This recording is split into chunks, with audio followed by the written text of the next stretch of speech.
Welcome to the Strength Athlete Podcast, episode number 13, I think, or is this 11? No, it's 13. We're doing a little preview of IPF. Yes, well played, JP. Doing a little preview here of IPF Classic World Championships that we've got coming up basically in 2 weeks. And I know we're all excited about it. Eric and I are some assistant coaches for the Open US team. JP having been a veteran of competing at that, albeit in the meaningless junior division. And yes, for reference, that's his opinion, not my own. Anyway, if you guys want to say what's up, we got Joe, Eric, and JP Cauchi on the call. What's up, y'all? What's going on? Hello, friends. What's up? Hello, friends. Cool. So talking about the 47 kilo class and the kind of weights that these girls are moving around, seeing Heather Connor's training and watching her, she just squatted 315 what looked pretty comfortably this past week. And I got to say, I'm pretty excited to see how that turns out, especially because there's someone leading her on the nominations.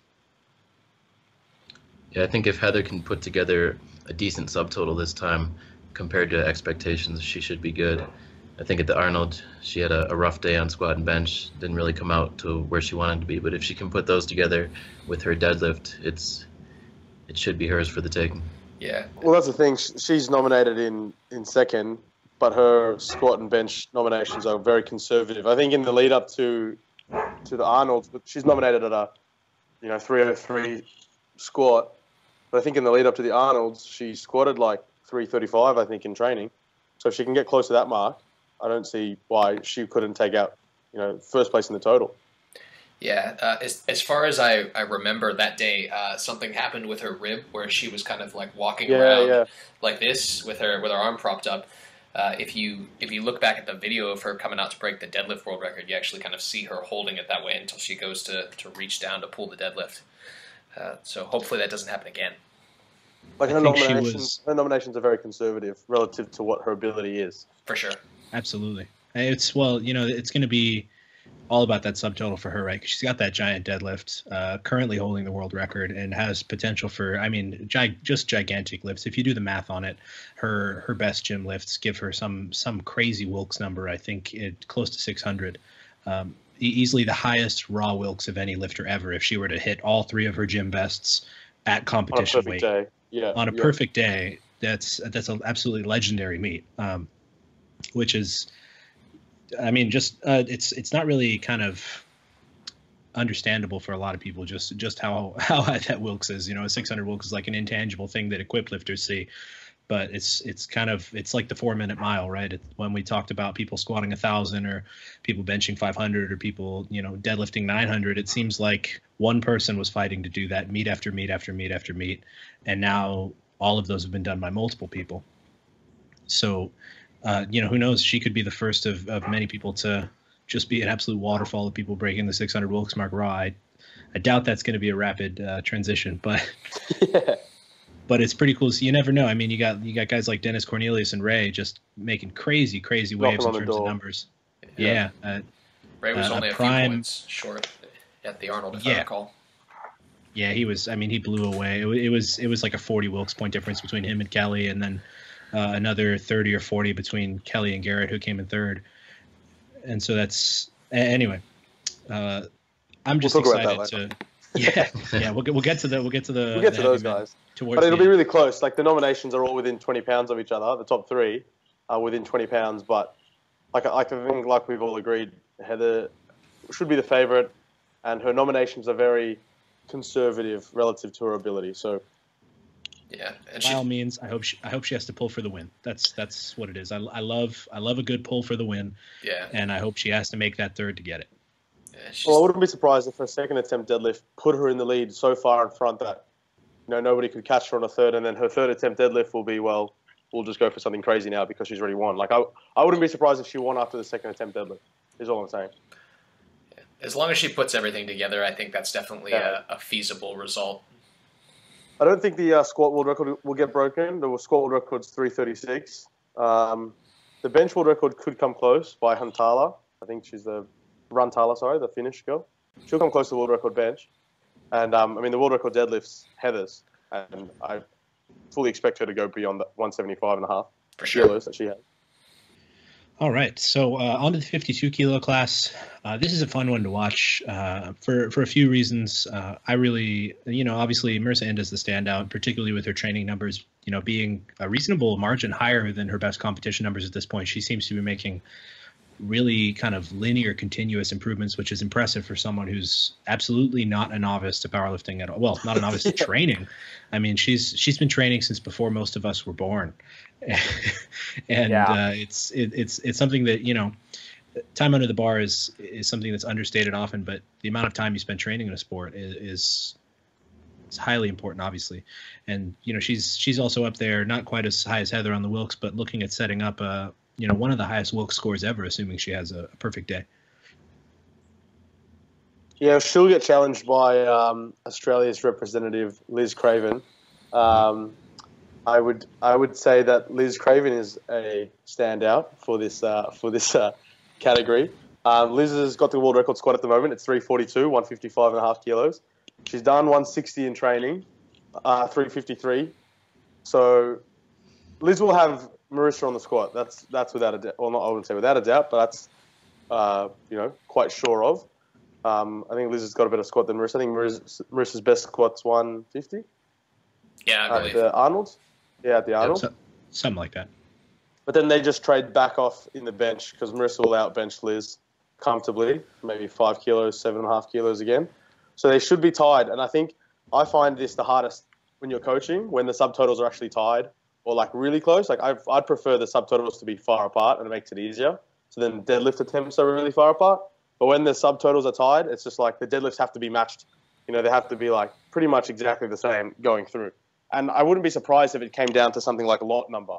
Like whoever gets to attempt the numbers first or second will actually be quite an advantage, especially if they are tied in the subtotal, because having the later lot number means you can take the attempt second, which is really useful because then you can pick off for the win. So that'll be really interesting to see how that all pans out. They're a year apart. They're both M1s. They're both in their 40s. Marissa being a year younger. But I think that'll be really interesting to see what they weigh in at, what the lot numbers end up being, and how close that'll end up being in the end. I do hope they play to the weight advantage with Marissa. And don't get me wrong, I'm not counting out Liz at all. Liz is spectacular. I started there because she is nominated in first, and just her training numbers currently, I think she's hit some PRs within her last prep, all-time PRs. Oh wow! And it's pretty much like you said, going into deadlift, in all probability, they're going to be either tied or probably within 2.5 or 5 kilos of each other on the subtotal, which in my opinion is awesome because they have reasonably close deadlifts as well. Yeah, exactly. Yeah. And like I said, I love to see a battle come down to second and third deadlifts needing to be made, or needing to make those calls based on lot numbers, or pick attempts so you can see what they're going to pick first, or make the first attempt change. And we can't count out Olga from Russia here in third. She's only a half kilo behind Liz on the qualifying totals and nominations.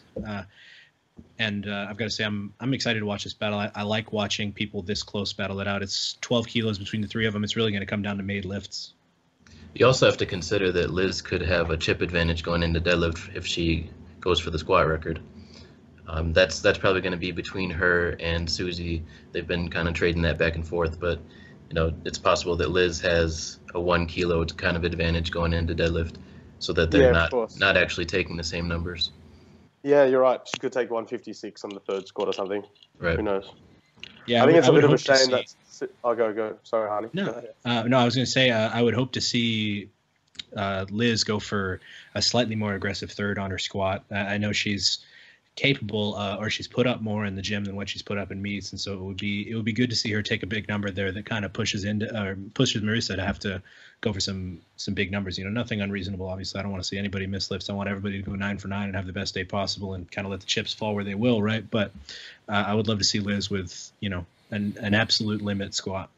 But that's the thing, is like you said, it comes down to made lifts. Like if Liz is aggressive and gets 158 kilos on the squat, and then Marissa only gets 2 squats and is stuck with 145 or 147, that's a 12 kilo advantage or a 10 kilo advantage. That's very hard to make up, in the 52 kilo category when you're that tight. Like you can really shoot yourself in the foot before the bench has even started if you don't make your 3 squats. That's why it's definitely going to come down again to made lifts. I mean, it's going to come down to the coaching and putting the right number on the bar and just making sure that the lifters execute to the best of their ability. I would expect Marissa to take the weight advantage in. I know, as far as I understand, Liz usually cuts weight, and Marissa walks around pretty damn light. Like, she has to eat to maintain 52, and so it'll be fun to watch. Yeah, for sure. I think it's a bit of a shame Sophia Loft's not there.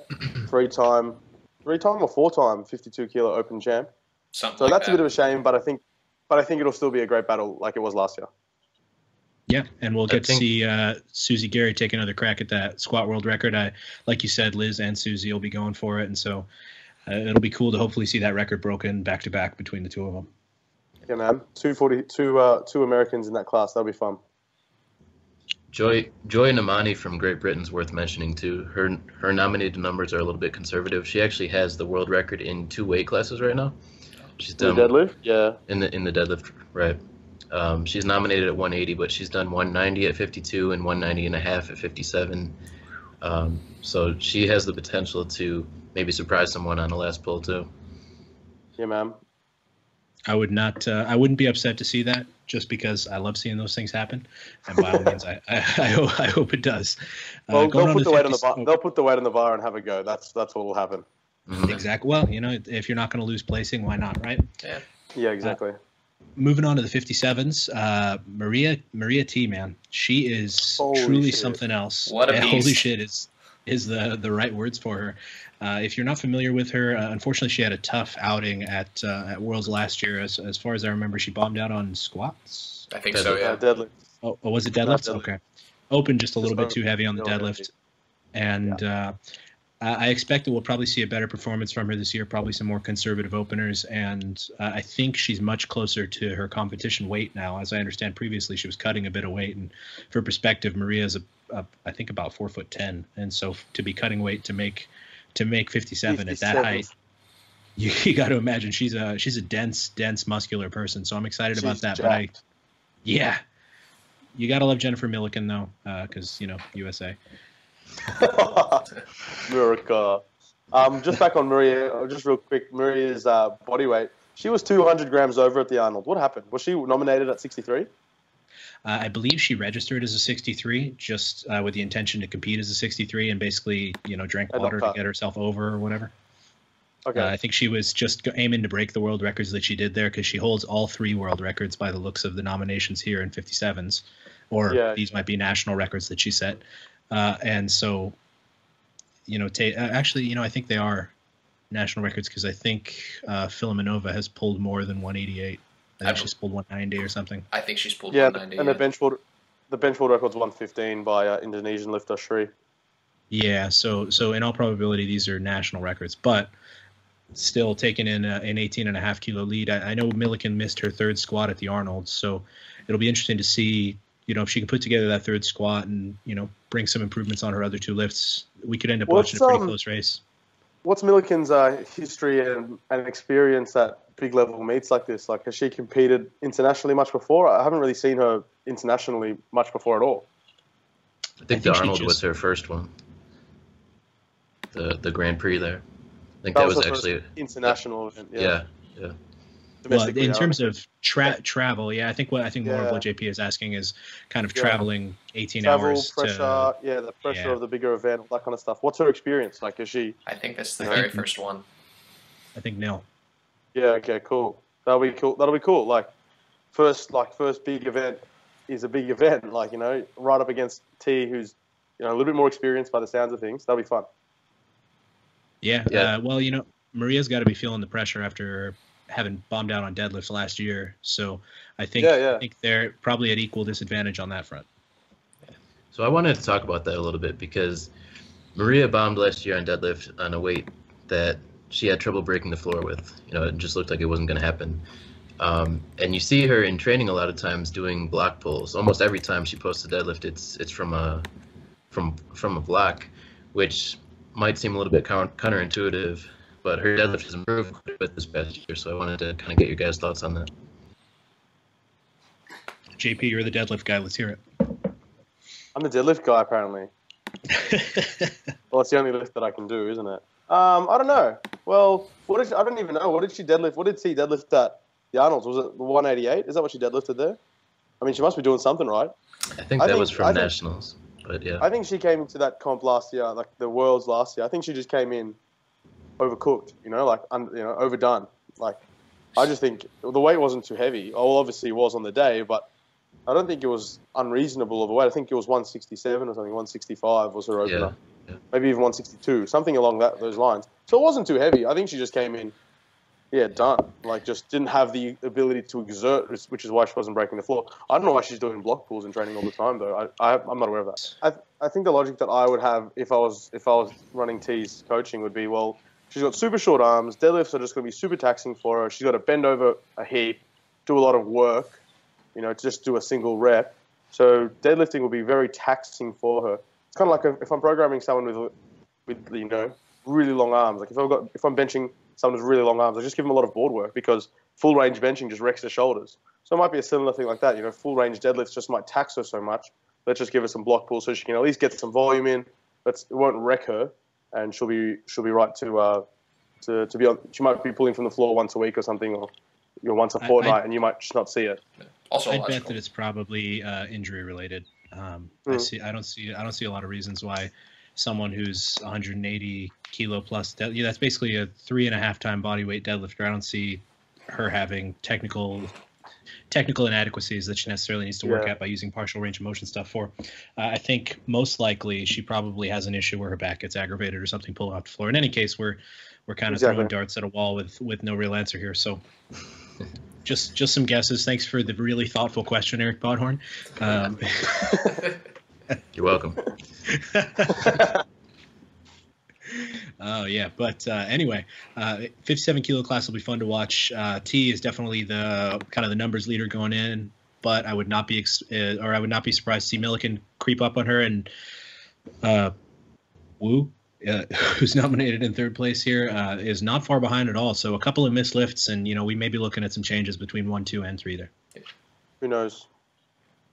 Moving on to the 63 kilo class. So this is kind of a fun one for this year because, well, fun is a loosely used word, but we do not have Jennifer Thompson competing at Classic Worlds this year. Guys. Yeah, sad. Why? Do we know why? We don't really have details that are anything beyond the fact that she pulled out of the meet. That's basically all that we know at this point. Okay. I don't even know if it was pulled out. She's just not on the nominations and not on the team. So I'm assuming that's what it was. But I think this does three-time champ or something. Yeah, I think she maybe wanted to share the glory a little bit and give one of the other ladies. I know she ended up, I think, finishing first on Wilks from all the women last year. So not only will we see a new 63 kilo champ, but we will see a new overall women's champ, which typically Kimberly Walford takes the lead for. But the total numbers on some of these 63 kilo females are pretty astounding. Yeah. Do you want to start, Hani, in Canada? Yeah. Why would I want to do that? So my favorite personally, I got to go with Christine Castro. She's nominated in third. Man. I do have a little bit of a bias. I do coach Christine. I've been coaching Christine for a few years now. And she takes the biggest competitive disadvantage into this meet with her in the fact that she has competed in one national meet, and this is her first world meet. She basically had done 2 or 3 meets before that, plus one unofficial meet, competed at nationals and won, and now is going to worlds and in contention for a medal, in serious contention for a medal, assuming she puts up the numbers that we have planned for her. What are those numbers, Hani? For the sake of protecting trade secrets, I'm going to go ahead and keep that under wraps. But the goal is for her to make all of her lifts. That is something we have actually failed to do to this point. As she, your first couple meets period, you tend to deal with a little bit more pressure, and especially when you're talking about high level meets, this is, you start making those amateur mistakes like missing commands or setting up incorrectly or forgetting to latch your belt down when you go out for your squat. Not that I'm saying that'll happen, Christine, but in any case, she's certainly in a position where she could pull a big deadlift to vie for placing. We took a crazy jump to have her win at nationals, a 15 kilo jump from her second to her third, to a number that basically was, to the half kilo, pretty much all that she had, and she drained her soul on the platform. And I hope that she doesn't have to do that again, but if she does, I wouldn't be surprised to see a big deadlift from Christine. Watching that live was absolutely crazy. I cried. I actually cried. You can watch the live stream in the back, and I gasp, and I just all the feelings. Precious. It's one of those things, you know. Yep. Anyway, talking on the others, I know Ivana Horna is definitely Eric's favorite. Well, I think we saw her at Worlds last year, and I think she was competing as a 57, and I remember her pulling somewhere around 200 or 205, and she's brought that up to 215 already. And you know, considering she's going up a class, I'd probably have her as the favorite. I think she's probably got some more room to continue progressing there. She did that 215 at the Europeans at 63. Okay. Yeah, and that is 5 kilos above the current world record, I believe. It is the current world record. I think. No, you know what? No, it's 220. 221. It's Kim's 220. Yeah. It's 221. Okay, I had 210 in my head for some reason, and I was thinking 215 was the new record. So I would not be surprised to see her take a crack at that, particularly for placing. That would be pretty cool. Yeah, she might need to, but she might not. Like, it depends what ends up happening. The Russian lady has Dubinskaya. She's obviously nominated in first. She's got a very big bench. I cannot find a video of this 125.5 that she's nominated at. I've seen her fail 120 at a Russian competition as a third. She got 115 on the second in that video, but I can't find this 125.5. But yeah, very big bench. If it wasn't for bench queen Thompson, I wouldn't be surprised if Dubinskaya had the actual bench world record, with 125-ish. So I do have to agree with Eric, though. I think Horner will be the favorite in my mind coming in, especially having the bigger deadlift. That just makes things a little bit easier for you, doesn't it? Yeah, she can just put whatever she needs on the bar and just kind of go for it. And I mean, her squat and bench press are definitely good enough that she'll be within striking distance for sure. World class. And if she's coming up a weight class, I wouldn't be surprised if she weighed in light. She might be the lighter one, and she just needs to tie a total and win. So that makes life a bit easier. Yeah, that wouldn't be shocking at all. I don't know if it's the Russian team typically, but I know that there are a couple of teams that kind of inflate their nomination numbers to probably to throw off the planning of the other teams, people who would plan attempts based on, the people that they're up against. So if that's the Russians, then I wouldn't be surprised to see that 125.5 as an inflated number. Shots fired. I'm not pointing fingers at anyone. It's not necessarily something that happened, but it would not be surprising to me. So moving on to the 72s, by and far, this class has been dominated by Kimberly Walford. Essentially, Sorry, who's that? Never heard of her. She's much like yourself there, JP, a deadlift queen. Diva. I prefer diva. Diva. Deadlift diva. No, Kimberly is the deadlift queen, not a deadlift queen, but the deadlift queen.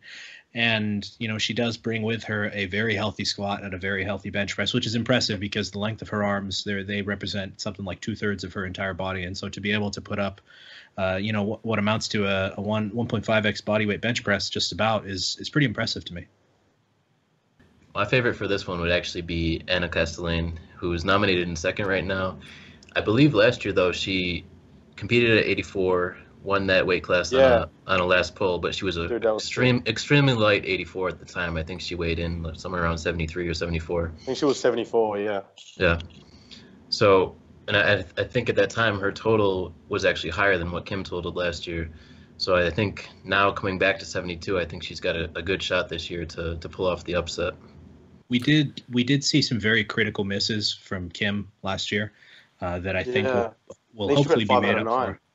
Yeah, it was a tough day in terms of made lifts. She obviously still won, which at the end of the day, a lot of people are going to argue that that's all that matters. And realistically, that is all that matters. Ultimately, you come to Worlds to compete and win. Right. And be that 3 for 9 if you take home the gold medal. So be it. Obviously, that's not what we want, but it is what it is. Primary versus secondary goals, I guess. So if we see, I would say a percentage of lifts made higher than last time for Kim, I think that definitely is going to be close between her and Castellane. I mean, by all means, I would love to see Kim get pushed a little bit to have to pull an astounding third deadlift because I know she can grind the hell out of them, and that would be a lot of fun to watch. Yeah, it's just. I think what'll be a fun. Oh, sorry. I think what'll be a fun talking point will be the squad of the 72s. When Weisenberg's been putting up some really cool videos on the Instagrams and the interweb. Castellane was a previous world record. Actually, Kim was actually the previous squat world record holder at one point. and then Anna Castellane took it off her, and then now Von Weisenberg's taken it off her. So I think there'll be a couple of exchanges in the world record. There'll be some chipping going on there at the start, which will be nice, and that'll set up for a really cool deadlift towards the end. We can't count out Chelsea Savitt coming in at fourth either. 100%. She's made some substantial improvements. I know that her big kind of limiting factor when it comes to her total is kind of that she has a hard time holding on to deadlifts. She kind of has what we could call the Stephen Manuel curse. And very, very much like Stephen, potential for a giant total, but has a hard time kind of holding on to those third deadlifts and wrapping it up. So I've seen some kind of focused grip training in Chelsea's work lately. Her gym lifts have been looking exceptional in terms of grip strength. So we might see her sneak up into a placing, into a top 3 placing. Yeah, she's set to absolutely crush her PBs on that nomination. Like, I wouldn't be surprised if she's 20 kilos, 30 kilos above that, whatever she's nominated there. Her training's looked really, really nice. Yeah. She has made, I believe, what the technical term is, gains. Yes, with a Z, not to be confused. And not to pass up Von Weisenberg's progress either. If I remember right, I think was it her world record squat that kind of looked super easy. Yeah, it looked like an opener for sure. Yeah, she did 190 in the second, and then 192.5 in the third, and everyone's like, "Why didn't you do 200?" Yeah, because you set a world record and criticize like that, but it potential for. Let's say she's feeling the same as that day, potential for another 7.5 or so kilos on the squat. She just doubled 2.5 kilos more than her nominated deadlift. And, you can expect a similar or slightly higher bench press. Her training has been looking good. I'm honestly really excited to watch this class. We may end up with 4 people a lot closer than what you expect. Yeah, I agree. 100%. The key with all of her lifts is just to make sure she screams extra loud. That's what squeaks out the extra kilo. Definitely, Joe. Joe actually is very close friends with Isabella and has had these personal conversations with her. All right, moving on to the 84 kilo class. This is a place where I don't know any of the names, so I'm gonna yield this to someone else. We'll start off with Ilya Strick. Ilya is probably the most jacked person in the entire women's list. She is super, super muscly, super lean, and is extremely experienced. I don't even know how many worlds she's won. She's probably won more than a dozen. She's won more world championships than I've lived in years. So she's been around a long time. I'm just going to have a quick scroll through her good lift page, and it is extremely extensive. So she's very experienced. She's won worlds, raw, worlds equipped, bench worlds, raw, bench worlds equipped, masters competitions. She's 43, I think. So she's the clear favorite, and I think she's quite safe. But Sarah Cowan, 1995 born, she won't be a junior, but she'll be a junior. Yeah, she's lifting from the juniors. I've seen her lifting. She's extremely, extremely talented. I think she won the juniors last year in Texas. According to the nomination, she's just 10 kilos shy, so she'll be up there. And I mean, as you can expect in the juniors, she'll be progressing quite quickly. So that'll be a little bit closer than I think Ilya is used to, because I think Ilya is quite used to just dominating that class. Probably going to have to be a little bit more careful with how she's picking her numbers in terms of making all those lifts. One simple slip, because you're talking about 10 kilo jumps on that squat and deadlift, or maybe miss a bench press 5 kilos or miss 2, where we're looking at a much closer race between Netherlands and Canada, I think. Yeah. Yeah, and Sarah Cowan definitely at least has the bigger nominated deadlift, so she probably will have that advantage going into the third round. Deadlift hero hashtag. As a true patriot, I got to say I'm disappointed not to see Daniela Mello competing here with these 84s. She has put up some crazy numbers in training lately. I would love to see her up here pushing these girls, competing with them. I think she would be right there vying for placing in the top 3. For sure. 100%. For what it's worth, Australia are actually sending Yanfei Zhao, or Yani. So Yani's lifting in the Opens. As you can see, she's also a junior. It would have been really cool to have Sarah, Yani, and Daniela all lifting in the same session, but that can't happen this year, unfortunately. Damn it, Yanni. So moving on to the 84s. This will be short and the sharp. Bonica show. Bonika's going to win. That's all right, moving on. Yeah, it seems to be that when we talk about the supers, we tend to have one standout in terms of total anyway, and Bonica is absolutely, barring something crazy happening, going to run away with it. Yeah. Yep. She just needs to make her openers and she can go home and take a nap. Yeah, essentially. The only real question is, will she break her own world records? Maybe, maybe not. Depends on the day she's having. We would all love to see that. But obviously we gotta see on the day. I can't count out the battle for second and third. We got Haley coming from Canada and Fang Yun from Chinese Taipei, and both of them bringing in some huge squats. We're squatting right around, was that 530 pounds or so, and so that'll be pretty exciting to watch between those two. I'll probably be more interested in seeing who finishes second and third than who finishes first. I mean, because we all know. True that. Yeah, 100% agreed. I think before we move on to the men's, who's going to win best female overall and who's going to win best team? Women are going to win best team from the U.S. 100%. Yeah, I think that's a pretty safe bet. But the hard one will be who's going to win best female lifter. I'm going to say it's a big battle between Heather and Walford. I think that'll be really close. You know what? If Kimberly makes all of her lifts and if Heather makes all of her lifts, I think Heather comes out on top conservatively. Okay. But Heather has to go 9 for 9 for that. Definitely now, if we look at how it finished last year, we had Jennifer Thompson edging out Kimberly for the top Wilks. So these nominated totals for the top two and the 63s are actually above the current world record total for 63. So, which would have been more than what Jennifer totaled last year, and barring the weight difference, in all probability, a higher Wilks. So I wouldn't count out Ivana Horna or Maria from Russia as being contenders for the top female spot as well. So that'll be kind of interesting to watch. And then we got T down to 57s. Yeah. That's a giant Wilks. She holds currently the highest female Canadian Wilks ever, and so a raw female Canadian Wilks. Of course, yeah. And so it'll be fun to watch. Actually, there's more contention for that top female spot this year, I think, than ever before. And it's so quite competitive, quite close. Yeah, so that'll be something for people to consider.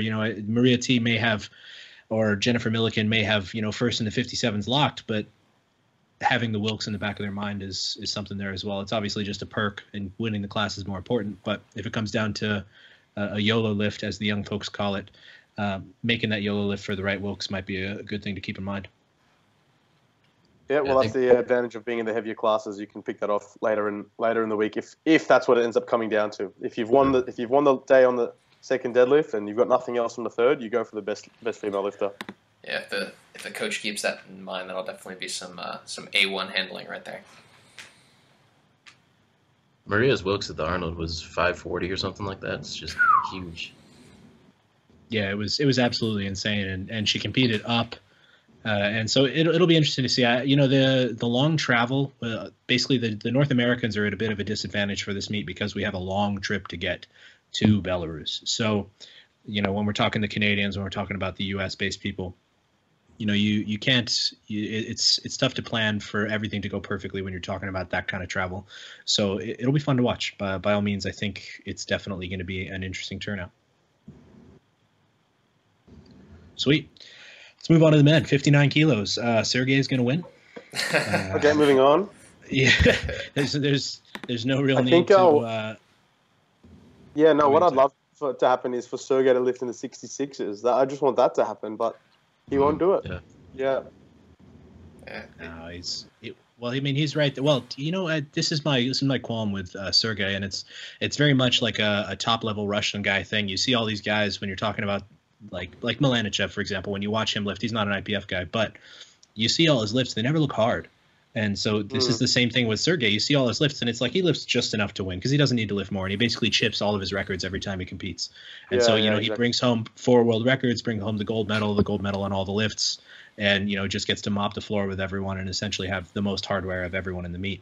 Pretty much. So he's certainly a contender for top Wilks. Definitely the number one favorite for the 59s, I think. You think? His training has been really remarkable. He's nominated deadlifts 271. I think that's the world record. He pulled 300 3 days ago. Yeah, in straps. And that's the thing. He's got the Steve Manuel curse. He can't hold on to big weights. Well, he's got those baby hands. Yeah. With his hobbit hands, yeah. Hobbit hands. That's why he can squat so much. He's got hobbit feet too. He's got those big old hairy feet. He's super strong, man. He benched 165 for 5s or something ridiculous like that. Like he's made progress for someone who's been lifting for 20 years. He's made some gains in the last few months. Speaking of squats, didn't an Australian just break his squat record a little while ago? Yeah, the squat world record's now 530 or 535 or whatever you guys speak. 240 kilos. What is that? 240, yeah. That's pretty cool. 529. That's pretty insane. 530, yeah. So yeah, it's a lot more high now. So yeah, you're actually right with that, Joe. Now Sergey won't be able to break that squat world record unless he goes actually grinds the lift, maybe.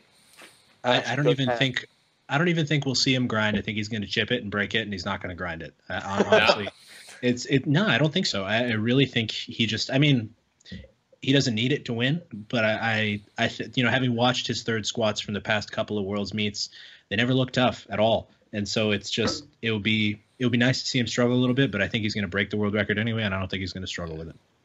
From what I understand, there's also a financial incentive for every record that he breaks. So that's why he kind of does the conservative route with it. Makes sense. For all we know, he could be winning 2 classes above him and just kind of playing it safe. He really could. You get with those tiny ranges of motion, man. I think it would be unpatriotic if we didn't mention, give a little shout out to Bill, making his first appearance at IPF Worlds, maybe taking a little crack at a deadlift record. So good luck to you, Bill. Yeah, Bill's nominated with the second best deadlift of the group, and he's certainly going to be in contention for a deadlift medal, but then also a total medal. He's only 12 or 15 kilos behind the second and third guys, and his training's been going well, so I wouldn't be surprised if we see him in the mix for both the deadlift medal and the total. He was very impressive at the USAPL Nationals, so yeah, he'll do very well, I think. His third deadlift, I mean, you could tell he wanted that, man. That was a thing of beauty. And obviously he wanted it, but that's the kind of lift where to make it through that grind, you kind of got to leave a little piece of yourself on that platform. And he did. I think Bill absolutely left a couple of months off your lifespan or something. Yeah, that was like smoking packs of cigarettes for the next year every day. And he did a little deal with the devil. He was mid-rep and his life paused, and he said, "If you want this, I'll trade you a year." And he said, "Sure, here you go." Here you go. Yeah, I'll take that every day of the week. Yeah, absolutely. You only have so many of those, and that's one of those days for him. Hopefully we can see Bill take a big third deadlift and bring home one of those medals. I think worst case scenario he finishes with the third place deadlift, assuming that Mohammed from Algeria ends up with something big. But in all probability, we may see him finish with second. Be cool. Moving on to the 66s. We got Sergey Gladkik, I believe it's pronounced, from Russia, who is not all that far ahead of Stephen Cassioli from Canada. And I'm excited about that. I've talked with Stephen a good bit. He's a really nice guy. His training's been going great. And so I'm always happy to, if I can't be patriotic for America, I can at least be patriotic for North America. And so I'm definitely behind Stephen on, pushing Sergey. But again, some of those Russians just are trying to break those records and leave some in the tank. So who knows how that'll end up in terms of what they're able to do. Well, Gladkey won the Worlds last year. Not that Stephen isn't, but Sergey's very experienced. Fun fact, Gladkey actually holds the open equipped world record total with 8:15. And he's also got the junior world record at 8:10. Jeez. So he's super experienced, raw and equipped in the IPF at the world level event. And I think that that class will come out on the platform in Belarus. The squat will be really fun. If you remember, Gladkey broke the world record.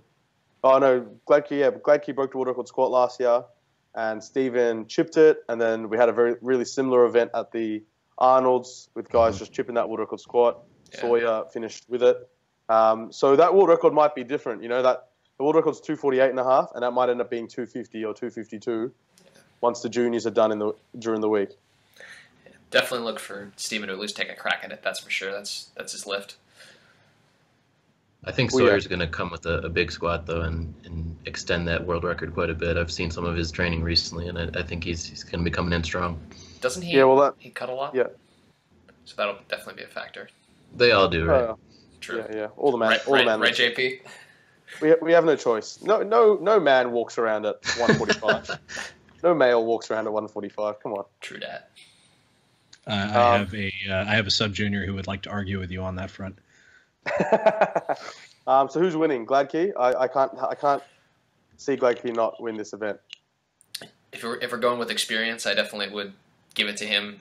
It's definitely going to be a tight battle between the top three. The Russians, I mean, only, what is it, 1.5 kilos? Or 2 kilos. 2.5. So we got Alexander Kolbin from Russia in third, nominated, only 2.5 kilos behind Cassioli. So we'll be likely seeing a pretty close battle between all three of those. Assuming we go 8 for 8, it's going to be pulling deadlifts for the win, and you got Alexander who holds at least, well, that's again a national record, but who has the biggest deadlift of the three on nominations. So we'll be seeing how that goes, and I think it'll be interesting to watch how it turns out. Yeah, I think real quick chain that Keith's not lifting from Usapul, and he very well could have finished second or third in that event as well. The country of Usapul, that's USAPL for the uninitiated, and Keith certainly has the potential to. I believe he finished with the silver medal last year, and he would be right up there with them on the total. Due to some outside circumstances, he is not participating, but hopefully we will see him back on the platform within subsequent years. He pulled 6:16 at the Toronto Pro Show. Red lights for it, but he pulled it. So yeah, it would have been nice to see him there, but no, unfortunately. Yeah, he's a really fascinating athlete. I'm sure more people know at this point, but I was blown away last year.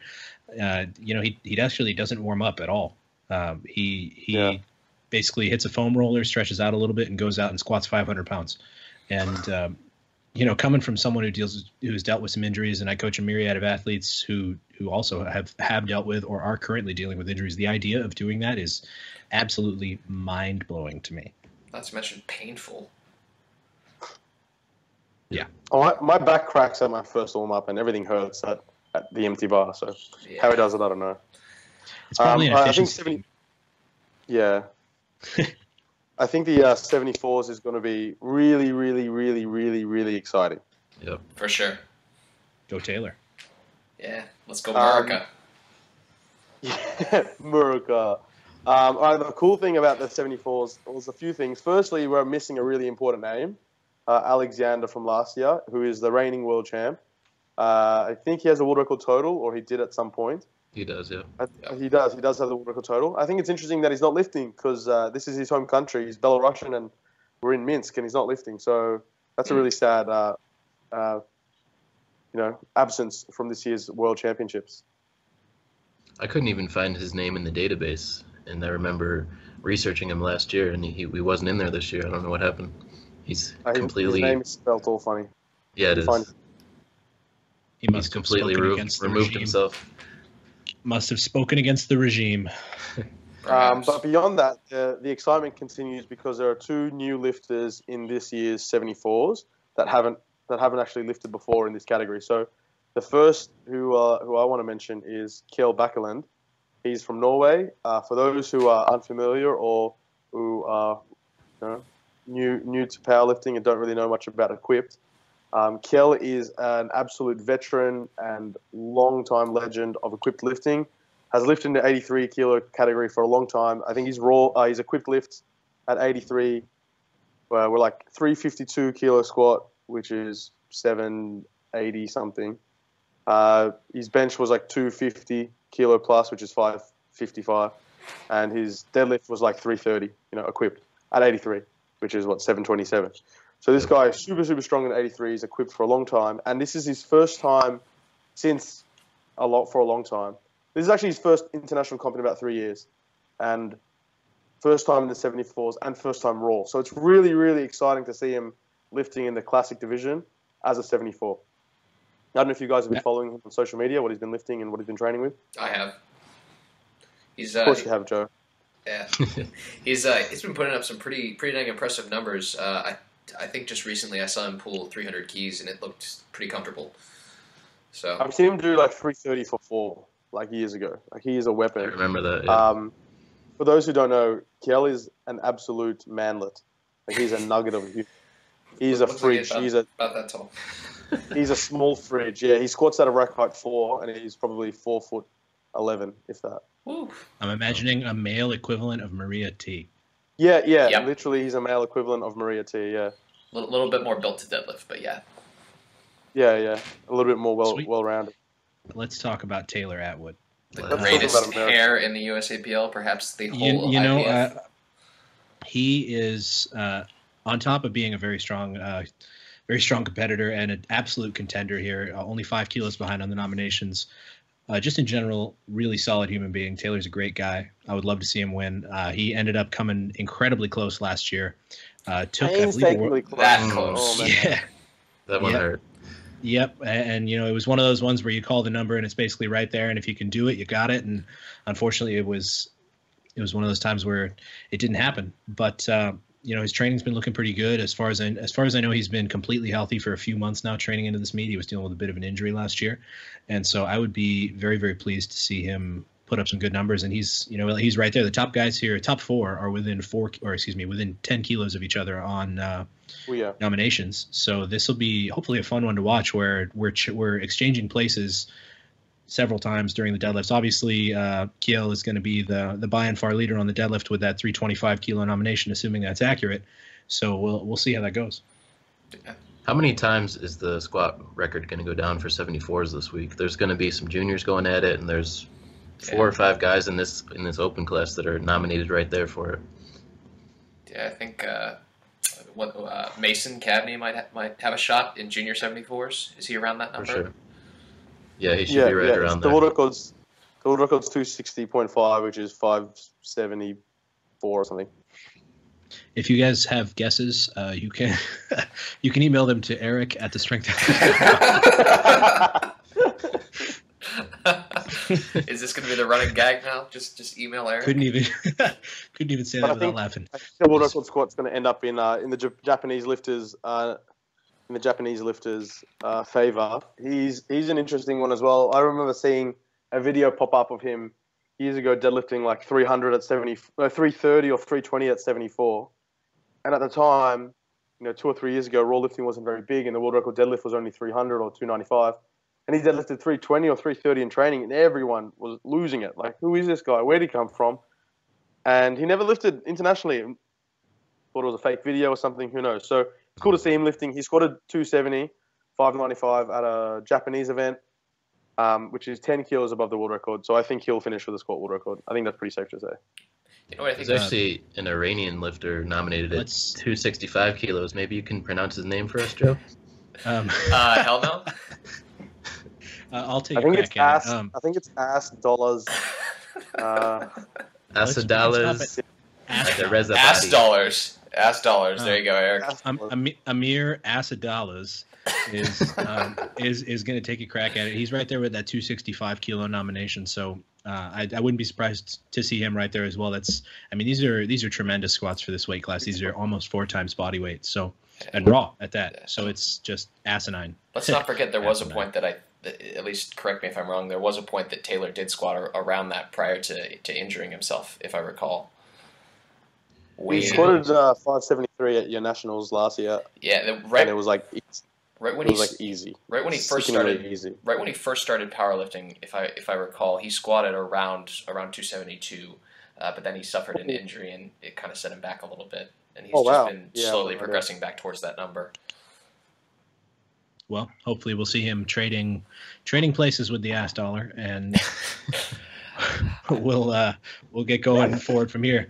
In any case, this is anybody's game if these nominations are correct. I believe it's Norway that tends to take slightly heavier openers than what we see from some of the other countries. So, these are kind of sometimes kind of what you would consider a risky path of action in terms of picking lifts. So, assuming we don't see any key misses, we definitely could be looking at totally changed order from what we have in the nominations. So I'm excited about that. I think we'd also be remiss to not mention Owen Hubbard probably taking a pretty good stab for the bench gold. Mr. Intensity, always look forward to watching him lift. The guy just goes nuts whenever he gets on the platform. We can't overlook Ching Hong from Chinese Taipei. He's also got a 190 kilo nominated bench. So that, by the looks of it, we'll be looking at him and Owen going back and forth, probably chipping each other for that. Who's going to finish with it? Who knows? Perhaps even maybe Taylor as well. Taylor, yeah. Yeah, and Taylor Taylor as well. With 190, yeah. Yep. And so hopefully we'll be seeing, 3 breaks of that record, half kilo at a time, back to back to back. The Algerian who actually has the squat record is going to be competing there as well. He's nominated at 250, but he's done 260 and a half, so I'm sure he's going to want to try to keep his record. Yeah, Rabat El Fakar. Yeah, he's a weapon. I think he's going straight after Aslan in the. The last thing I want to say is that the world record deadlift at the moment is 310.5, and Kiel's nomination is 325. So that's quite remarkable. Man, if he actually pulls that off in comp, that'll be just nuts to see. You can open with it. It's a lot of kilos, man. Yeah. Anyway, moving on to the 83s. Brett Gibbs is going to win easy. There's no challenge. Unfortunately, we don't have Hack there to trade back and forth with him this year. And although it looks like we may have Hack or Russell Orhai there next year, in the meantime, this is pretty much the Brett Gibbs show. Yeah, man, he's going to win quite comfortably. He'll total 820 or 830, and he'll walk away with his first Open World Championships, other than the 2015 one where he won by default. But you sound mighty confident there, my friend. Oh, you're just as confident as you were. Well, okay. You know what? I misunderstood that in my mind. I was thinking overall male, not no. Sorry, not just 83 kilo. I was thinking he's first. Yeah, he's first. Weight class win. The only extra thing to note might be that the Nauru lifter who broke the record right after Brett set it at the Australian Pro Show might walk away with another deadlift record. Probably come out and chip whatever Brett does. Yep. All right. So anyway, quick and short with the 83s. Gibbs is going to win, and yeah. Nothing really notable. Nothing else notable is going to happen. To be honest, I'm sorry. Yeah. Sorry, you guys. Turn off the live stream during the 83s. That's pretty much the only little thing I'll say is the guy that's in second, Alexei Kuzmin. He's the guy that went up against Brett in 2015. It was him, like Kuzmin, Brett, and Jose were the top 3. That was supposed to be a showdown. Kuzmin bombed on squat. Jose tested positive, so then Brett won by default, really. So this is his first time that Kuzmin's back because he didn't compete last year. So that'll be cool to see. And his lifts look around the same that they were 2 years ago. Sweet. All right, moving on to the 93s. We got a couple of U.S.-based 93s here, including Superman himself, Clark Kent, a.k.a. David Ricks. But nominated in first, we got Anatoly from Ukraine with a very close total to the second place Yerlan, I'm assuming, from Kazakhstan. With, let's see, by the looks of it, the Ukraine lifter has the biggest deadlift by far, and also he is incredibly young at a brand new 21 years old. I think I saw this guy lift last year, and he just looked like a child. Yeah, it's interesting because the current world record total is 847.5 kilos, set by Mr. Deadlift Wizbicki. He did that, and I remember when he did 847.5, that was 2014 Worlds, and he needed his last deadlift to win. He tied the total, won the world record or something. I don't know. Something along those lines happened. Yeah. And I remember thinking that total is huge. Like, that will never get broken, or that record will stand for 10 years. But here we are now with a 21-year-old only 5 kilos behind. So that's really, really cool to see. 2 juniors, actually, are nominated first and second. For what it's worth, Christoph was 24 when he broke that record, so he was right there. You know, exactly. It seems to be a young, well, with the exception of David Ricks, it seems to be or I guess LS isn't that young either. It's mostly a young men's class this year. You got, what is that, a 21-year-old, a 23-year-old, like a 28-year-old, and then, of course, you got David Ricks, who have to do a little more math to figure out his age, but he's 57, 58, yeah. 57, probably turning 58 next year. And to have him nominated in third, it's, a lot of people don't know who David Ricks is, but he is incredible, man. And he is just Mr. Clutch when it comes to making those lifts and wearing the best shoes in powerlifting. The Air Ricks. The classic New Balance retirement runners. Nikes, actually. They're Nikes. Oh, are Nikes. They? Yes. I think it's really cool that 2 juniors are lifting. They're not lifting in the juniors, they're lifting in the opens, and David Ricks is old enough to be their dad in the same event. I think he's about 40 years older, to be honest. What is that, 1960? Yeah, about 40. Oh, he's fit. It's we may see some of his genetics kind of, not donated to them just based on how strong all these guys are. But if we see some reasonable improvements on, 1 or 2 lifts from Dave, he's only 10 kilos behind second place and only 13 behind first on nominations. So that'll be pretty exciting to watch.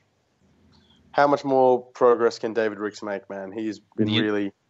I keep asking that question, and he keeps making goddamn progress. He keeps making me doubt myself. It's crazy. That's true. Nobody can grind lifts like he can. I watch his opening squats, and I say, oh, that's about it. And then he finishes with 30 kilos more. Yeah, or you watch him do a triple in training, and the first rep is RPE 10, and the second rep is RPE 9.5, and then the third rep is RPE 10. You're like, how did that even happen? He just has that ability, man. Maybe there's some secret to closing your eyes on a squat that we just don't know. Yeah, and just go down off balance. Yep, that's it. Yeah, off balance in New Balance.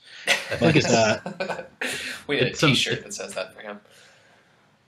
It's amazing how many lifters in this class are squatting 300 kilos or more, when that was basically the world record, just a year or two ago. There's 6 guys that have a nominated squat with 300 or more, and that's Holy crazy. Shit. Yeah, Lane Norton had the world record at 303, 683. Yeah, prior to when Lane set that, the record, I believe, was exactly 300 kilos. 300. So, to see this many people squatting that much, it's just absolutely nuts. Well, they said he was done. But hopefully he'll be coming back for that record. He'll be coming. He's coming. Forever. So this will be an exciting class to watch. 93s are always fun to watch when it comes to Raw Nationals. It is, with the exception of Jesse Norris, who's a standout, and we don't get to watch compete here, unfortunately. It's always the biggest set of competitions for second, third, fourth, fifth place. To finish with a medal in this class, so when you're talking domestically in the U.S., is huge. So you see another similar high level of competition. It seems to be there are a lot of men who weigh around 200 pounds, so you tend to get kind of a bigger genetic pool of lifters, and thus the people who float to the top tend to be a little bit higher. So it's... middle of the bell curve. Cool to watch this class. Yeah, exactly. The pretty much the 93s and the 105s are like the middle of the bell curve for all the classes. So it's and they are the least. Yeah, we'll get there. And they're the least favored when it comes to the Wilks score. So it's pretty interesting to watch there. Yeah, I don't think we can really count out LS entirely either. His nominated bench is much lower than what he's done before. Hopefully he can put together a good day, especially considering I think he just deadlifted over 700 for the first time in competition at the Toronto Pro Show. So hopefully he can put together a good day at Worlds as well. Yeah, he just competed recently at Bench Worlds, and I think he put up 232.5, and there was some room in the tank too. So I mean, if he can bring a bench like that, he's going to be right in the mix. Exactly. If we see LS with 9 lifts, I mean, he's right there with or above Ricks. So this like several of the other classes who have kind of big gaps, some of these numbers for LS are a little bit deflated, and so we may see some substantially higher numbers on all 3 lifts for him. Yeah, definitely. Which would make me happy, because if you haven't met LS McLean, that is the nicest man in the world. Oh, yeah. Watching him lift is really fun, too. It's almost like he kind of dances up to the barbell. He enjoys himself.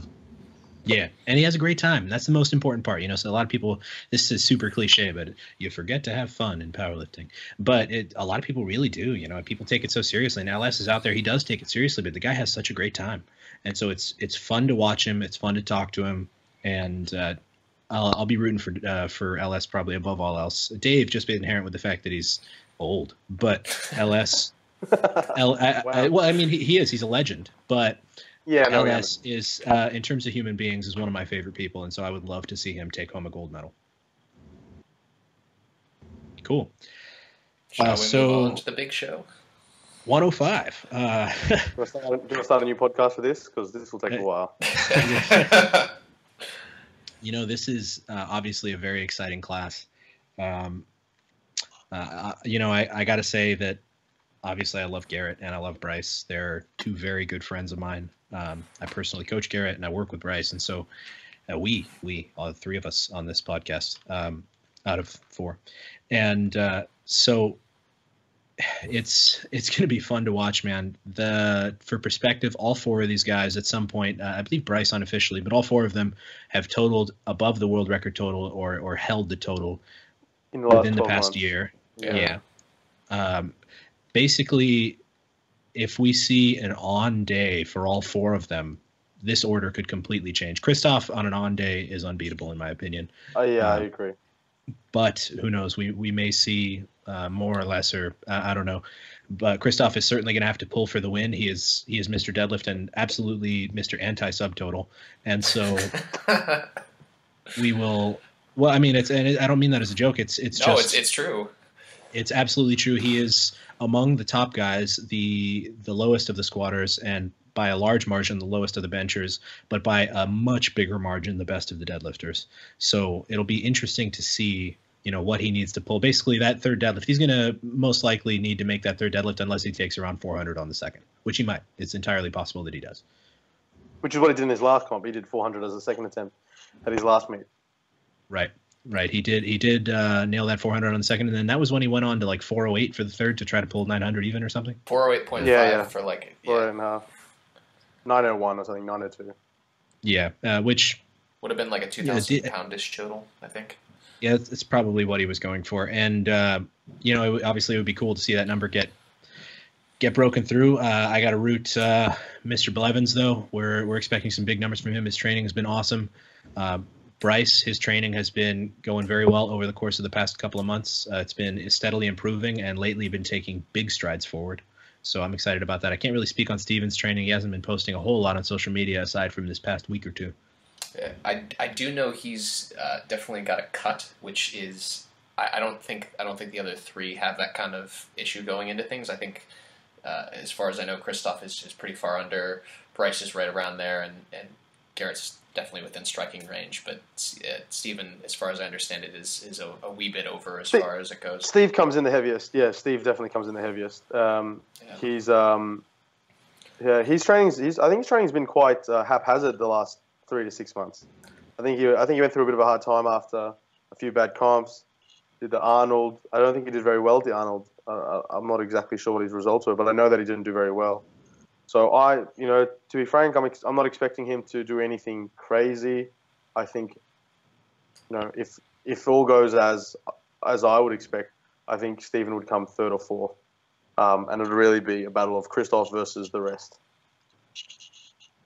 Yeah, on the flip side of that, though, if this is the one competition where Steven brings it together on all three lifts, his grip holds up, he can absolutely total more than anyone else in this group. And so, yeah, okay, yeah, it's it's possible. I wouldn't say that it's probable, but it's certainly possible. And so that's what I love so much about the upcoming part of this class. Aside from the coaching aspect of it aside, this is much closer, in my opinion, than any of the other classes when you're talking about the ability of all four of these lifters. The nominated totals are, at least talking on the U.S. lifters, they are, and I think Steven as well, are their best competition totals. But when you're talking about what these guys have done in the gym, are capable of, yeah.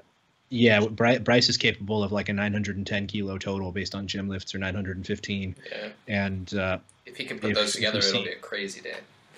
Yeah, if we see peak condition Bryce, just like if we see peak condition Steven, unbeatable, absolutely unbeatable. And so it'll be a really fun class to watch. Outside of that top four too, I think it's worth mentioning that this class itself is just extremely deep. It's really deep. 10 guys that have an 840 kilogram total or more nominated, and that's 1850. That was close to the world record not too long ago. Yeah. And even behind that, it's 835, 828, 825, yeah, 820. it's crazy. Yeah, that was actually above the world record before this series of exchanges of the record went back and forth. I believe it was 1842 or something before. Before like a year and some change ago, before it got just like absolutely annihilated the past couple of times. I think it was 867.5 by Yuri Belkin, and then Yuri tested positive, left, and then the world record was reset back to what it was before that, which was really low. Yeah. And then it just went through all these series of world record breaking performances. It's funny. Damn drug tests. Just a few years ago, this probably was one of the least competitive classes, and now coming into this year, it's the class, the most competitive for sure. Yeah, I don't want to give away any secrets on Garrett, but I'm excited. I'm a little bit glad that the lifter from Nauru is not there, who competed at the Asia Oceania Championships. He crushed a half-kilo chip over what Garrett set as the record at the Arnold. Just looked like he had 25 kilos in the tank, and so as far as I know, he wasn't really a. What was that? Oh, that guy used to be a 74 kilo 2 years ago. He had the junior world record score at 74. Holy moly, 74 to 105. 2013. He scored a 250.5 at 74. Wow. And then at 83, he scored a 280. And then at 93, he scored a 300. He's the one that broke Lane's world record at the time. He did 303.5 a year and a half ago. I thought he's one who it broke was that guy. That's the same guy. Now he's 105, squatting 330. Man, are we going to see him squatting more than Ray as a super in a couple more years? I think he's got to go through Dennis Cornelius' record first, and then he'll make his way to 180 kilos at 5'3" status. That's pretty cool, though. It's a big man. That's wow. All right, so 105 is going to be a lot of fun to watch. I would say if there is one men's class to watch this year, it's probably the 105s. The contention between the top four is going to be the closest. Christoph can run away with it, but if Christoph misses one lift, one squat, or one deadlift, the meet is in anyone's hands. Wide open. Yeah. I would absolutely watch this class. Would recommend. Yeah, would recommend out of 10. As Joe said, holy moly. Moving on to the 120 kilo class. I want to say that Dennis is going to walk away with it, but the potential for a miss is there. Unlikely, but with a miss from Dennis, Balfia is right there. And on the total, it's potentially, could potentially be close. Dennis would probably need to miss twice, which is unlikely. So it's probably going to be the Dennis Cornelius show, which if you don't know about Dennis is strong. Dennis is so strong. You don't say. So strong. It's a little bit unfathomable. I feel like I think this event, this category will run very similar to last year. Dennis won, broke a whole bunch of world records. Bufia had a reasonably good day, but came second, and then Tony Cliff will come third, and then that's it. It'll be pretty much the same as last year, I think. I guess the big one that Dennis is going for is to take back his world record, which got broken by another M2 lifter in Mr. Anthony Harris. Yeah. So the world record's now 378.5 kilos, which is 800 and a lot of pounds. 834? Something like that? Yeah, a lot. Something like it's that. a lot. It's a lot of pounds. It's old guys lifting a bunch of weight. Yeah. So Dennis will go for that in the third. He'll make his opener, make his second, then do 378 or 379 or something. I would imagine Dennis goes above that. I think at Nationals this year he squatted somewhere around, what was it, 395? That was him as a super heavy, though, don't forget. Yeah, but he was only 4 or 5 kilos over. Yeah, true. To be fair, though, historically, Dennis, as I understand it, has a little bit of difficulty with the cut. So when you factor in the travel as well, this is his first time traveling long distance for an international competition. So who knows? I mean, I don't see any situation in which he doesn't break that record, but the margin by which he breaks it is a question. Is the bigger question. Yeah. So. Anyway, Dennis is awesome, and he squats barefoot in training, 800 pounds sometimes for repetitions barefoot. No big deal. Also, super athletic. Does like all the sprints. I don't know if you've seen him on Instagram. He sprints a ton. Be pretty awful to have that guy running at you. Yeah, no kidding. All right. Anyway, moving on to the 120 kilo class. This is funny because again, Ray's going to win. Period. Yeah. But to go without mentioning the progress that Kelly Branton has made and the lifts that Jezza is capable of would be a huge disservice to both of those guys. We saw Kelly absolutely destroy a 970 pound squat that he got called for depth on at the Arnold, but I swear that looked like an opener. And so I'm pretty excited to see this battle for second, or I mean, if with a critical miss, it could end up being a battle for first because you're talking about 25 kilo or 30 kilo jumps on all of the lifts for these guys.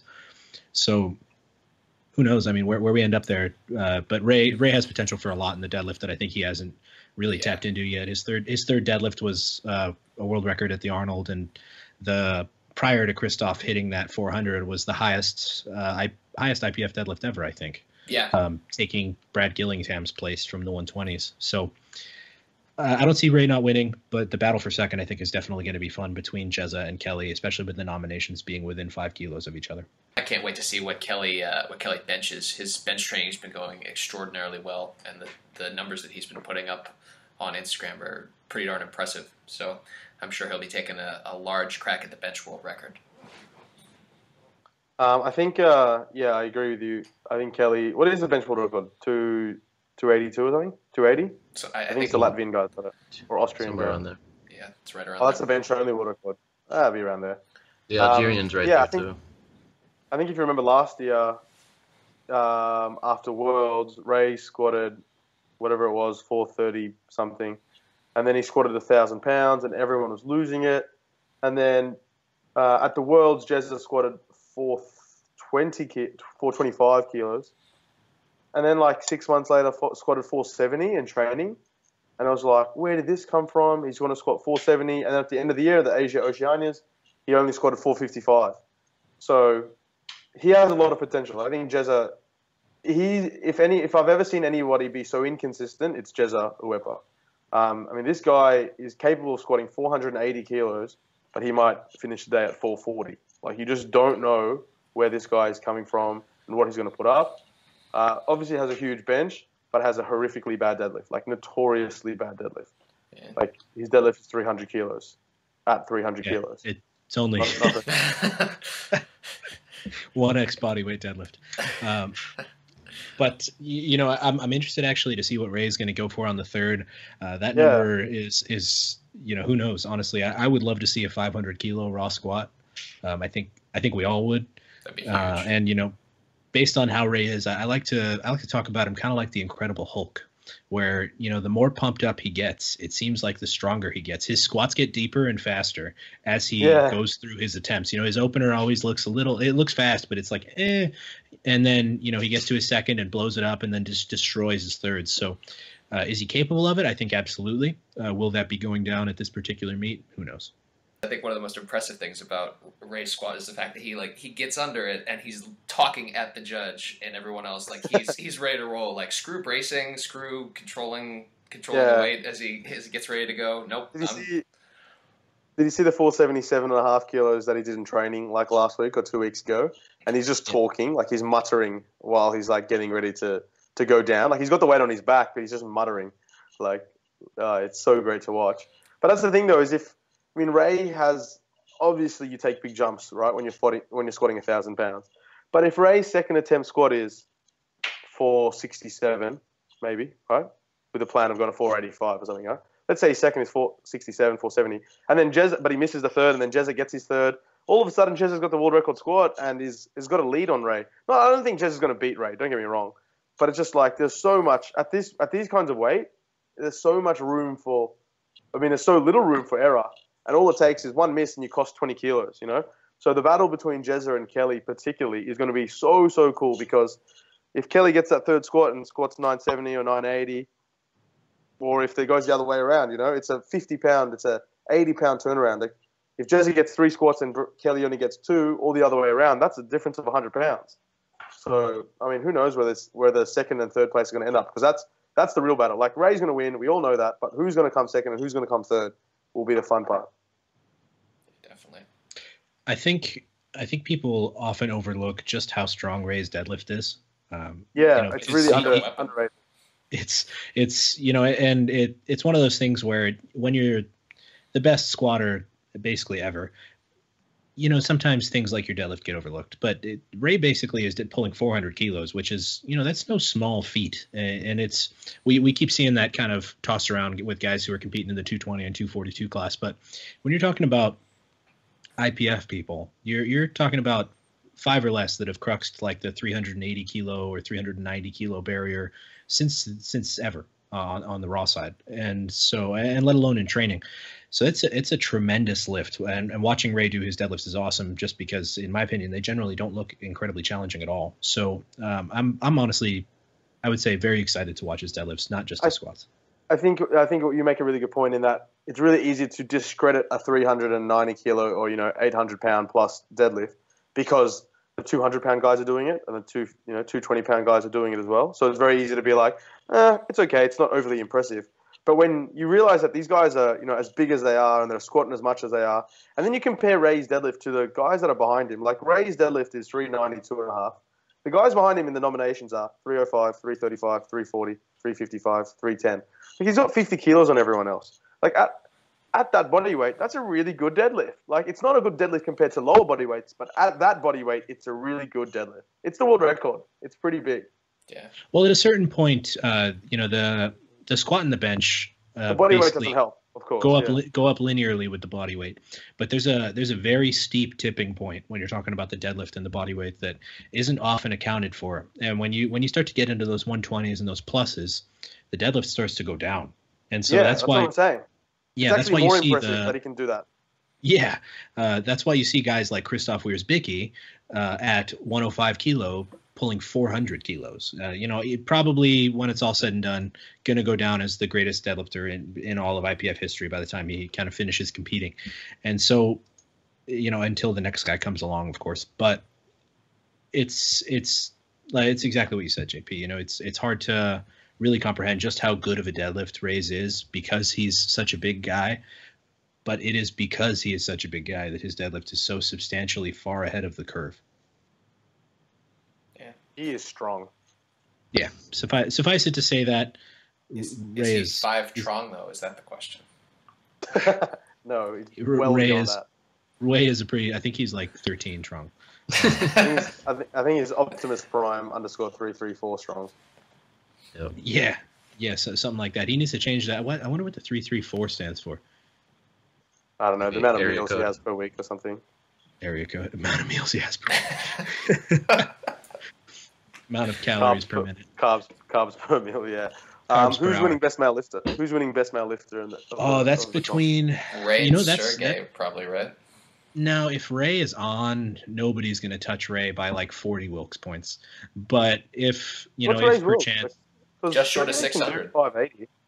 It was just short. It was like 597 at the Arnold. Holy shit! Yeah. Was it really? That's 597. Yeah. Was it 597 or 567? I want to say it was 597. I remember distinctly looking at it and saying, "Holy shit!" Wilkscalculator.com/kilo 1105 at 181 roughly. It's actually usapl.liftingdatabase.com. It's 593.5 Wilks with a bench miss at that, and so it's crazy the fact that if he improves his squat by 5 kilos and his bench by 5 kilos and his deadlift by 5 kilos, we're looking at potentially actually probably more than that because he weighs so much. But he doesn't need to do a lot to hit a 600 raw Wilks, and I don't think anybody is going to touch that. Yeah, and I think if I recall reading on Instagram, his bench has been going really well lately too. So maybe we'll see a substantial increase. I know he's had some problems with that recently. Well, if you missed the bench in the last one and he goes 3 out of 3 in this one, it could be 10 kilos on the bench. Who knows? Yeah. Obviously, when you're talking about a 500 and something pound bench presser, the jumps are pretty substantial. So it's Ray's also got the advantage of lifting later in the week. Team USA will be all over that, and they'll have all the maths and stuff calculated. I don't know if you've seen the video. There's a really cool video of when Sergey Fedosienko lost best male lifter to Christensen. Have you guys seen that video? Mm-mm. Look it up. Just search. Just YouTube search Sergey Fedosienko loses best male lifter, and basically CYC. This was equipped Open Worlds, I think 2015. CYC Christensen, he'd already won the comp, and his third deadlift was picked exactly to beat Sergey Fedosienko as best male lifter. And this video is just of Sergey. Like, you don't even see the lift; it's just his reaction as it happens. And he just kind of like grimaces and stands up and crosses his arms, and he's like a bit like, "Oh, for fuck's sake." So that's the advantage of being a super. You get to lift at the end and just pick off everyone that you need to. I mean, even without it, I don't know that anybody on their best day. Well, actually, when we were talking about Sergey and the fact that he sandbags his lifts, who knows? Sergey might have that 600 Wilks in him. The fact is, though, he lifts at the beginning of the week, and best lifter is not what he's aiming for. It's obviously a goal, but it's not the primary goal. His goal is to win and to take those world records because he's got that financial motivation, like Eric talked about. Well, if he gets that squat world record, that's 12.5 kilos on his squat, which is plus 10 kilos on his Wilks already, 15 points on his Wilks. So I don't know. Who knows? We'll see. That'll be fun. Is there anyone else? Who's coming third? Dennis, maybe? Wiersbicki, maybe? Dennis was right there. Wiersbicki is going to be, if his total is similar to what he put up at Europeans, his Wilks is going to be somewhere right around the 540 mark. Dennis, I believe, is in the 560s. And I mean, if we see Kelly has the potential for a large improvement on his total. So if we see a large improvement from Kelly and a large improvement from Jezza, who knows? We may see the top 3 guys in Wilks all coming from the 120 kilo class. I would love to see Kelly squat 1,000. I know that's been a big goal of his for a while. I don't know if that'll actually happen, but it would be really cool to see. He's absolutely strong enough, in my opinion. Got to get down there. Yeah, he's just got to get down and come back up. It's usually a good place to do a good start. Yeah, hopefully without a revisit of what happened last year. That was a rough squat to watch when he was taking his squat. He ended up being completely uninjured, but that was not a beautiful thing to see. No, not at all. He's come a long way since that, though. I think that was like 410, and he's squatted way above that now. Yeah, way above that. He'll open. That's like he's opening now. Yeah, like 430 or so at the Arnold, something like that. Oh no. More than that. Whatever. It was he missed 440. Yeah, he missed 440. Yeah. Squatted a bunch of weight, missed it, just on depth, smoked it. So hopefully we see at least that, and hopefully we see more. I suspect we'll see more because he's absolutely strong enough for it. But yeah, so overall, I mean, the men's overall probably going to Ray Williams first place, second and third. You know, we may be looking at the one, Jezza and Kelly. We may be looking at Dennis Cornelius. We may be looking at Sergey. As a proud American, I got to vote for Dennis. But, who knows? So what about, we've already gotten past this, the open classes, and I know, JP, I know you absolutely love the juniors. So let's talk about just some notable juniors overall, just anybody who would be interesting to watch. When it comes to females. All right, let's do it. Let's talk about the juniors real quick. I think, they are notable. The juniors are fun to watch. I love the juniors. I was one. I did some good things as a junior. I think the really cool one to watch in the juniors is going to be the 66 men. The open world record squat, open world record bench, and open world record deadlift will all get broken in the juniors by 3 different lifters. You heard it here first. Clifton Foe is going to break my deadlift world record. Sawyer Yandel is going to break his own squat world record, and Eddie Berglund will break his own open bench world record. So all the open world records are going to get broken in the 66 juniors. And the internet will freak out once again over the bench. The internet will explode, and then what we're going to do is we're going to combine all of these people, and hopefully they can beat Gladkey. Yeah, just do the fusion dance from Dragon Ball Z. Yeah, do that one, or just do like a tag team worlds. Mason Cabney is going to go for the open world record in the squat in the 74s. Sean Noriega is quite strong. Yeah, Sean Noriega is quite.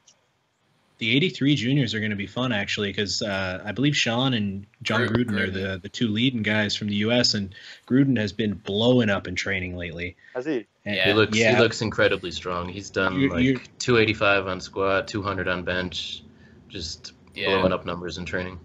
I absolutely love Sean, but it's definitely going to be a fight for him. He's going to need to make 9 lifts in order to beat him, and Gruden's going to need a key miss or 2. So that'll be fun to watch. We're looking at like a 50 kilo improvement on total from Gruden between Raw Nationals. He's a compact little dude, a lot of muscle on his frame. So I wouldn't be surprised. At least 20 pounds of bicep on that Gruden fella. For sure. I'm not really familiar with him, so yeah, that's cool. That'll be fun then. I'd be remiss if I didn't give a shout out to my lifter Allison Cam, who's nominated in 3rd in junior 63s. She's looking really, really strong in training, and looks like she's definitely going to be in the mix. So, shout out to you, Allison. Team Canada with the 63s. Yeah. And as well in the juniors, Daniela Mello, who's going to win the 80 with her eyes closed. Yeah, easily. And she'll also beat the super heavyweights in the 84s. So that'll be fun. We might be looking at her as junior best female, huh? She'll be junior best female, I think. I'll have a quick scan real fast, and based on the nominations, I don't think, she's going to win. All right, and there's far too many Masters for us to talk about, just because there's freaking 4 different Masters classes, but suffice it to say, all of them are fun to watch. The Open, obviously, the most competition. There's very few classes that have one standout anymore. This is the thing I like to see developing about raw powerlifting. When you're talking about 2 or 3 years ago, there was pretty much one standout in a lot of the classes, and people were unchallenged. You're talking about Jennifer Thompson, Kimberly Walford, people like that, Benika Law. These people are, 2 years ago were absolutely unrivaled, or at least, they didn't need to make all their lifts to win. But now we're talking about people that are so close together and their lifts are so high that if they miss one, they could drop 2, 3, 4 places. And so it's super exciting, in my opinion, to see a position where people need to really go into this with a more strategic approach. And this is something that a lot of people don't appreciate about kind of this level of competition. It's not just you versus you. Once you get to this point, you really have to make those lifts and strategically essentially build a total, as opposed to kind of senselessly aiming at just lifting the most weight possible, you know? Yeah, you got to leave. If you're better off leaving 2.5 on the platform than leaving 10 by missing. So take what you can get, build the best total you can. And yeah, I definitely think it's cool. Like, I mean, during this chat, we touched on the fact that the world record squat in the 93s used to be 300, and now it's 325, and we've got 6 people above 300. I went to the first Raw Worlds. This is the 5th Raw Worlds. I went to the first one in 2013 in Russia, and the standard there was, to be frank, quite low. It was quite poor. So it's cool to see. Yeah, it's cool to see. It's really competitive, and I can't wait for the day, personally, that we'll do a world preview and none of the lifters are close to the world records, because all the world records are so high that it's unrealistic that anyone will push those world records. Right now, it's like world records are dropping every week because the growth of powerlifting is faster than the level that it is at. You know what I mean? Whereas in a sport like athletics, track and field, the 100-meter world record, the 200-meter world record, the 400-meter world record, those things get broken once every 10 years because it's such a high standard that you need a genuine freak of nature to come and push those world records. Whereas powerlifting is not there yet, and it's getting there, and it's really cool to see. Absolutely. I think we have a couple guys in the mix now that are going to be setting some records that are going to take a while to break. When you're talking about Christoph's deadlift, Ray's squat, whenever he reaches the ceiling of that, wherever that is, and similar types of lifts are coming from the individuals. It'll be cool to see kind of the long-standing effect of how those things last. Yeah, a lift that always comes to mind when I think about I don't think this will ever be broken is Christoph's 93. 372.5. Yeah, but David Wilson is getting up there in the USAPL. He's definitely coming towards it. So as long as he can make it into the Pro American for the Arnold, he might be able to take a crack at it here in a few years. David has a chance to win nationals this year with the amount of progress he's made. He's going to be right there with Ricks and LS. Is Jesse competing at nationals this year? I'm not sure. I hope he is. I hope he is, and I hope he can bench again, man. But at the same time, it was awesome to see Dave Ricks push him at Raw Nationals. So who knows? We'll see. Yeah, full power Norris is cool. Scary. Well, it's unbeatable. I mean, Jesse in peak form is like a 900 kilo total at 93. But we haven't seen peak form Jesse in about 2 years. Too long. So yeah. Since pretty much I think his qualifying meet for Raw Nationals the first year he competed USAPL. Yeah. Sweet. So I think that wraps us up. JP, where can we find you on social media if we want to come and make jokes about how you're just a deadlifter? I don't know. Ask Joe. Joe, what's my Instagram handle? Tell the people. At 5trong. And that's not to be confused with the Asian last name Truong. It is 5Trong, like strong but spelled wrong. Yeah, spelled right. Spelled 5 right. Spelled like you're a gamer. Straight up. Yeah. I'm on YouTube as well. I just search my name, and Instagram is my thing. So come find me. Come make jokes about how I can't bench. Precisely. Long arm curses. We got Eric _TSA. Joe is Joe _TSA, and I am Hani _TSA, all on Instagram. And thank you for listening to the Strength Athlete Podcast. Thanks for having me, guys. Yeah, absolutely. It's been a pleasure to have you on, JP. One more shout out to the podcast sponsor, LVD Fitness. Check them out at www.lvdfitness.com. And that is all. Have a good night.